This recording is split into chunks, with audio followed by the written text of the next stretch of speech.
Salah, iya salah. Tapi anaknya dikuatinnya gimana caranya? Bahkan kalau perlu anaknya dianterin suruh pukul aja nggak apa-apa. Akhirnya kuncinya lagi komunikasi lagi ya. Akhirnya jangan-jangan kita yang malas buat menceritakan bahwa di luar tuh akan ada gini, di luar rumah kita tuh akan kejadian ini. Nanti kalau kita malas ceritain itu, malas ngobrolin itu, yang ada ketemu anak kita ketemu gituan, anak kita kaget, anak kita shock, anak kita trauma, anak kita marah, anak kita sedih.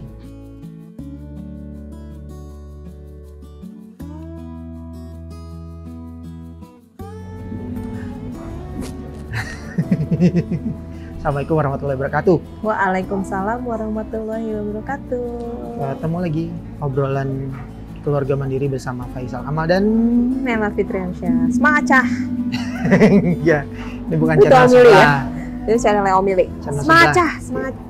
Semangat Cah. Ya, masih di ideologis. Ada pesawat lewat tuh. Pesawat apa? Lion Air. Pesawat merah putih. Iya. Lion. Asik ya, ngeliatin pesawat lewat. Pesawatnya nggak tinggi-tinggi amat. Karena tempat makan yang kita sekarang Iya, kita bisa sejajar gitu ya. masih jajar ya, naik dikit lah dia. Karena kebetulan kita di Bukit Gombel di daerah Semarang. Tempat makan. Ini bikin konten yang kesekian kali kita di sini ya. Bahas parenting, tadi udah bahas. Sebelumnya kita bahas ngomongin game. Kita bahas tentang bullying. Itu kayaknya Bully. hari ini tentang bully itu bagus sih buat jadi diskusi kita sebagai orang tua yang hari ini tuh di sosial media kan lagi ada kasus pembulian lagi tuh anak SMP yang dipukulin sama teman-temannya. Sebenarnya ini kayak setiap tahun ada aja kasusnya gitu. Ada. Kasus tentang anak-anak yang bully itu selalu ada sih. Nah, ngomongin tentang bully, waktu dulu tuh ibu, waktu sekolah ya kan kita produk sekolahan ya, anak-anak kita aja yang bukan produk sekolahan. Waktu sekolah itu ibu termasuk orang yang dibully atau pembuli atau enggak ikut dua-duanya? Aku orang yang biasa-biasa aja kayaknya. Biasa-biasa aja. Pernah ngebully, mungkin pernah ya, tapi nggak parah. Pernah dibully mungkin pernah, tapi juga nggak parah. Iya. Maksudnya tidak ada memori tentang parah. Karena aku pernah sih. Pernah? Oh enggak, justru aku pernah ngelihat anak dibully. Terus tolongin. Enggak. Kan aku Nggak kan nolongin. ngaduan kan orang. Ngaduan maksudnya? Ya aku ngaduan. Kalau Ngadu ke orang guru? tua aku tuh aku ngaduan. Oh, Ngaduan ngadu gitu. ke orang tua. Aku bukan orang yang diem aja gitu. Terus? Aku ngelihat orang dibully temanku. Terus nah pembulinya nggak berani ngebully aku karena tahu kalau ibuku galak. Karena ibu digangguin, mamanya ibu tuh turun tangan. Pernah kejadian? Nah enggak, terus dia kan ngebully temenku cewek. Nah, Dia terus? tuh cowok. Terus aku bilang, terus aku marahin dia kan. Gue bilangin lo, terus dia bilang gini, bilangin sono, gue nggak takut. Mana tuh, mak lu mana gitu kan. Terus? Priok kan kalau ngomong gitu ya. Anak priok. Terus. Wah dia nggak tahu kalau gue orang yang ngaduan kan. Terus Ya diaduin. aku aduin sama mak. Mama bilangnya apa? Oh enggak. Terus suatu ketika besok tuh aku malas sekolah. Terus? Bolos dong. Sekolahnya Sekolahnya siang dulu, kelas 1 SMP aku inget. Terus? Makku lagi hamil si Akbar tuh, adikku yang ketiga. Pulang dia ternyata, ibuku kan tuh wanita karir. Ternyata dia pulang tuh jam-jam 1 tuh jam berapa? Ternyata ibu nggak di sekolahan. Iya. Terus nanya dong. Kenapa kamu nggak sekolah? Terus, wah aku nggak tahu gimana. Wah aku ingetnya masih anak itu nih. Aku bilang gini, iya soalnya di sekolahan tuh ada yang suka gangguin. Waduh, kok bohong dong. Tapi ya udah. Tapi kan dia nantangin biar emak datang kan ya. Akhirnya aku dianterin sama mamaku ke sekolah. Hari itu juga? Hari itu juga. Terus? Pakai baju. Ya udah terus Ya emang dia kemarin nantangin kan. Udah mak aku datang ngadu sama guru BP. Ya Lu udah panggil? anaknya dipanggil. Parah. Anaknya dimarahin, terus anaknya balik ke kelas terus bilang gini, "Bang, ngotak lu." Kan zaman dulu ngotak ya ngomongnya ya. Ngotak tuh ngeselin ya? Iya. Ngotak lu ngadu-ngadu. Kan lu yang minta gua aduin. Ya semenjak itu dia nggak ngebully lagi sih, nggak ngebully anak itu. Aku punya temen namanya cewek, Gus Rini di mana ya? Enggak loh. Tapi kayaknya aku nggak nyebutin yang bully karena kayak orangnya udah meninggal sekarang. Ah gitu. Ya jadi, nah menilik pada hal itu. Ya. Ya menurutku pembuli itu nggak bisa gini. Kita harus mempersiapkan anak untuk menghadapi pembuli sih. Jadi Ya emang udah dibekelin gitu. pembulian itu udah pasti salah. Udah Pak, itu mah Udah jangan pasti. diomongin. Penting nggak usah diomongin. Bukan kita udah nggak bahas Kita itu udah ya. nggak bahas tentang. Tapi bagaimana anak-anak kita tuh bisa menghadapi kasus pembulian seperti itu. Iya. Apakah mau kayak ibu, mau jalur Iya apapun itu kan tergantung kita nemenin. ya bagaimana nemeninnya, apakah nemenin dengan cara kalau ada apa tuh ngomong ngadu gitu atau lawan. Tahu lawannya juga harus kayak gimana. Hmm. Nah, itu menurutku mempersiapkan anak buat punya mental yang kuat tapi lembut hatinya itu penting di urusan menghadapi seorang pembuli di sekitar. Karena kejadian tidak menyenangkan itu ada kapanpun dan dimanapun. Iya, tidak sesuai sama Harapan. Pembulian itu kan berarti tidak sesuai sama harapan kan. Hmm. Harapannya orangnya baik ternyata pembuli kan. Apapun itu sih akhirnya mempersiapkan mental. Saya ngambil dari sudut pandang yang berbeda ya. Kadang-kadang kan bully yang dianggap bully mengganggu atau menyakiti di level anak-anak itu sebenarnya bisa jadi itu bukan bully yang niatnya ngejahatin. Iya. Tapi jangan-jangan itu cara anak-anak berkomunikasi, mengawali komunikasi, tapi nggak tahu gimana caranya karena mereka nggak pernah diajarin bagaimana cara memulai sebuah persahabatan, perkenalan atau komunikasi. Udah kejadian nggak Salatiga dulu? Nggak cuma di Salatiga. Sini juga? Bukan Di Jakarta? Di Manggarai. Gimana kejadian? Kan itu kan kita ngomongin ini kan karena udah kejadian di anak-anak ya. Jadi konten-konten yang kita ceritain di keluarga mendidik itu rata-rata sudah pernah kita lewati, makanya kita berani bagi. Ya. Untuk urusan bullying ini juga berdasarkan pengalaman. Dulu waktu pertama tuh di Manggarai Pak. Rumah kita di Manggarai. Rumah ini Manggarai. Ya. Kan ada itu sendiri kan, anak Manggarai Manggarai Pride. Manggarai Pride. Iya, alhamdulillahnya kami kan di sana bapakku tuh kebetulan ketua masjid, jadi kan mungkin kelihatan sama orang. Ali sama Hussein pernah dibully sama seorang anak yang katanya bandel banget. Terus kita bilang gini, Ali bukan Hussein. Ali ya? Coba bisa jadi anak itu bukan pengen bully Ali, tapi dia pengen kenalan sama kamu, tapi dia nggak tahu caranya.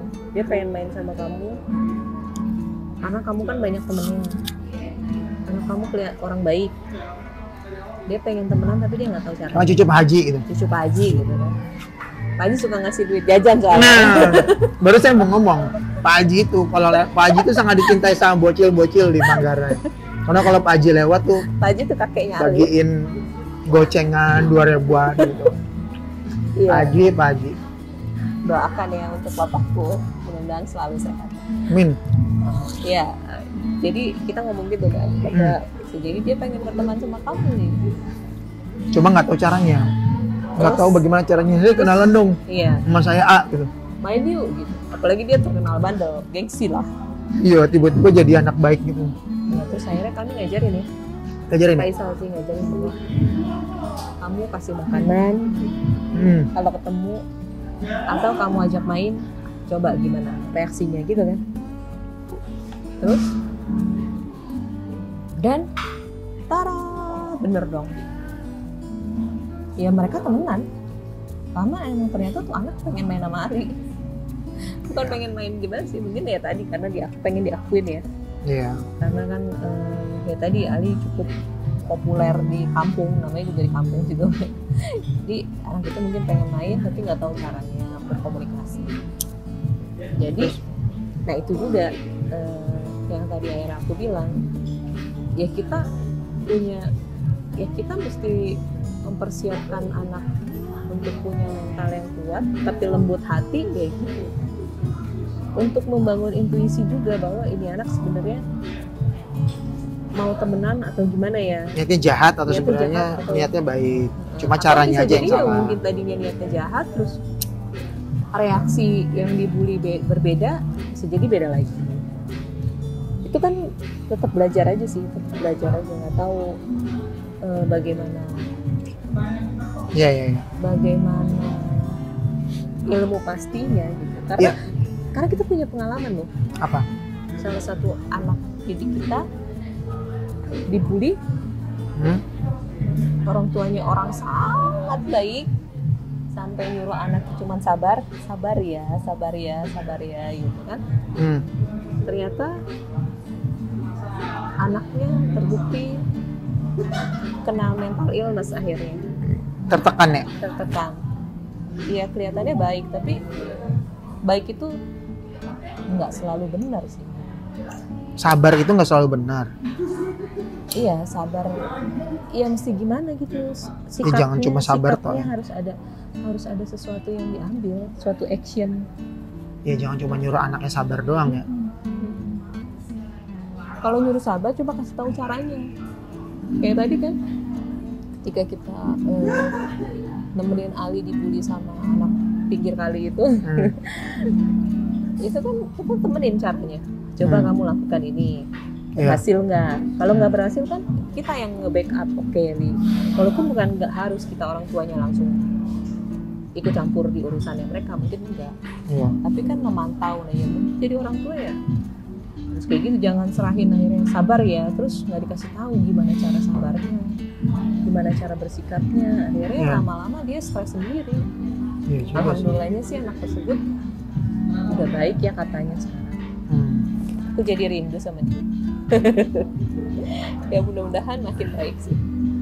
Ya untungnya di kejadian itu, untungnya ya, maksudnya di konteks itu tuh ketemu bahwa masalahnya tuh itu gitu loh. Terus problem solvingnya tuh itu gimana caranya. Tapi kalau kita cuma nyuruh sabar doang tapi nggak ada actionnya, akhirnya ya anaknya justru malah nggak tahu, suruh sabar sampai bertahun-tahun karena dia merasa disakitin sama teman-temannya dan nggak berani ngomong juga karena udah tahu jawaban orang tuanya. Suruh sabar doang gitu. Kesian sih, maksudnya anak itu kan hasil karya ya orang tua. Jadi kalau ada anak yang membuli anak lain terus hanya gara-gara orang tuanya nggak pernah ngajarin gimana cara kenalan yang baik sama teman baru, itu sih bahasanya. Terus orang tuanya kampret banget sih itu, maksudnya gitu. Lu malas banget sih gitu. Lu Kayaknya kita di channel ini kayaknya kita selalu ngasih PR orang tua mulu ya. Iya karena enggak sih, kita nggak ngasih PR sih. Bukan, maksudnya kita atas apa yang kita orang tuanya. Atas apa yang kita kerjain ya kita juga banyak salahnya gitu jadi orang tua. Tapi ini kan obrolan gini aja kan, maksudnya sharing apa yang pernah kita laluin, kita ceritain proses belajarnya Ali sama si Abang Husen gitu. Di kasus yang bullying ini ya kembali lagi sih, nggak usah nyalahin bahwa ya dia emang anak itu salah, udah kamu sabar aja gitu. Ya nggak gitu. Salah tapi anaknya dikuatinnya gimana caranya. Bahkan kalau perlu anaknya dianterin suruh pukul aja nggak apa-apa. maksudnya gitu loh, maksudnya kalau memang ya anak-anak mukulnya semana sih, kan mukulnya nggak pakai batu bata gitu loh. Anak-anak pasti pelan-pelan, kalau dia harus mukul pun ya udah pukul aja, nggak kenapa-napa. Maksudnya pukul gara-gara dia dibully, balas aja. Apa yang mereka lakukan ke anak itu, anaknya suruh sabar, oke, suruh tahan, oke. Tapi kalau ada titik di mana disuruh ngelawan, ya lawan aja. Makanya tadi penting itu harus punya mental yang kuat, tapi juga mesti lembut hati, karena kalau untuk urusan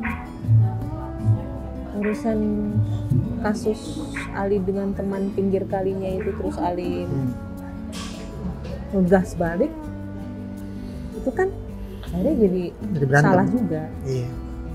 Jangan-jangan caranya bukan itu ya, bukan pakai kekerasan. Bukan pakai kekerasan. Tapi tetap action. Tapi tetap action, harus ada actionnya.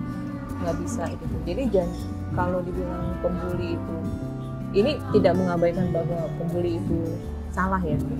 Itu hal yang berbeda lagi, mungkin kekerasan yang bagaimana menemani anak-anak untuk tidak menjadi pembuli gitu ya. Itu bahasan yang berbeda lagi. Tapi kali ini yang kita lagi omongin adalah bagaimana bagaimana menghadapi teman-teman, bagaimana anak-anak menghadapi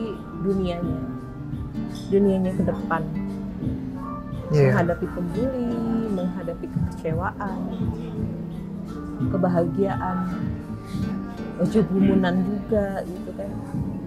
Ini kan urusan kecerdasan emosional akhirnya. Iya. Balik lagi sih, gitu. Iya, mesti terlatih anaknya. Iya, karena ya tadi kejadian situasi-situasi tidak menyenangkan itu bisa terjadi kapan aja, dan kita mesti mempersiapkan anak-anak untuk menghadapinya. Iya. Termasuk kayak feedback guru, feedback mentor, itu kan hal yang sebenarnya nggak menyenangkan. Tapi kalau ditarik ke belakang itu kan justru bisa jadi hal yang disyukuri, karena guru dan mentormu feedback untuk kebaikanmu, nah kayak gitu-gitu. Jadi mesti diajak ngobrol terus. Iya. Iya, tadi pagi saya baru ngulang lagi tuh wawancaranya di channelnya Om Ili sama Jack. Si Jack tuh sempat bilang bahwa waktu dia kuliah di luar negeri, dia itu kan di interior, bukan desain interior, arsitek itu kan bikin sesuatu tuh pengennya bagus, tapi ternyata banyak teman-temannya dia yang mentalnya tuh nggak kuat. Jadi ketika dapat feedback tuh ngerasanya itu menyakiti dia gitu. Padahal yang ngasih feedback ya dosennya, gurunya. Terus dianggap bahwa ini guru omongan nyakitin banget sih lah. Gimana sih? Yang ngasih feedback itu guru. Yang gak usah baper. Ya gurunya tulis di omongannya gini, kamu jadi selama 1 semester ini belajar apaan sih? Masa gini aja nggak bagus-bagus gitu. Itu dianggapnya nyakitin gitu loh. Jangan-jangan ini sih latihan kita juga ya. Jangan-jangan kita yang tidak akhirnya kuncinya lagi komunikasi lagi ya. Akhirnya jangan-jangan kita yang malas buat menceritakan bahwa di luar tuh akan ada gini, di luar rumah kita tuh akan kejadian ini. Nanti kalau kita malas ceritain itu, malas ngobrolin itu, yang ada anak kita ketemu gituan, anak kita kaget, anak kita shock, anak kita trauma, anak kita marah, anak kita sedih. Sian kalau sampai kayak gitu. Mendingan kita yang repot sedikit untuk mau ngurusin urusan ginian, mau ngobrol urusan yang sesuatu yang sifatnya kejadian tidak menyenangkan itu bisa terjadi kapan aja, di mana aja, supaya anaknya siap mental, tahu mesti ngelakuin apa, supaya anaknya tuh nggak shock, nggak kaget, gitu ya Bu. Ya. Semoga pengalaman ini bermanfaat buat anak-anak kita ke depan. Terima kasih. Sampai ketemu lagi. Assalamualaikum. Waalaikumsalam warahmatullahi wabarakatuh.